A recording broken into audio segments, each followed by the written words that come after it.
Ba nâng ấy ngày này thọt bằng hàng bong để tay xuôi nhomក្នុង TikTok ណា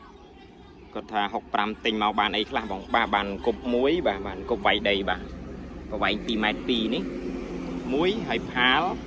បងចង់បានផាល24អ៊ីងក៏បាន26អ៊ីងក៏បានហើយស្លឹក6ក៏បានស្លឹក7ក៏បានតាមបងឯងតាមប្រភេទដីចកាឬក៏ដីសេប្រាំងឬក៏ដីប្រភេទម៉េចបងអាច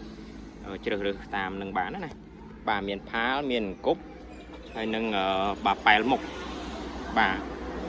នឹងឲ្យខ្ញុំទុបតម្លាក់ឲ្យភ្ញៀវខ្ញុំ65សេះដែរបាទបានមួយឈុតហ្នឹងបងហ្នឹងហើយខ្ញុំទុបតម្លាក់ឲ្យគាត់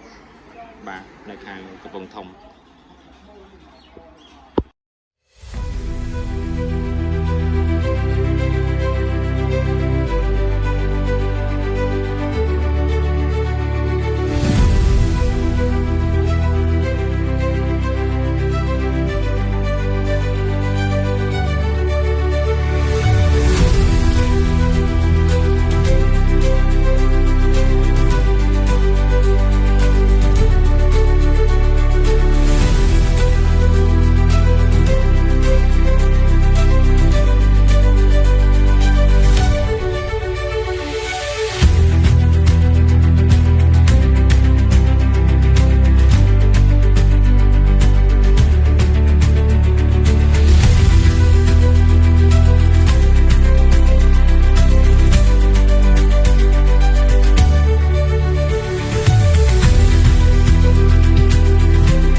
ត្រាក់ទ័រចនឌីជាទំនុកចិត្តរបស់លោកអ្នកនាំចូលនឹងចាយផ្ដាច់មុខដល់ក្រុមហ៊ុន RMA Cambodia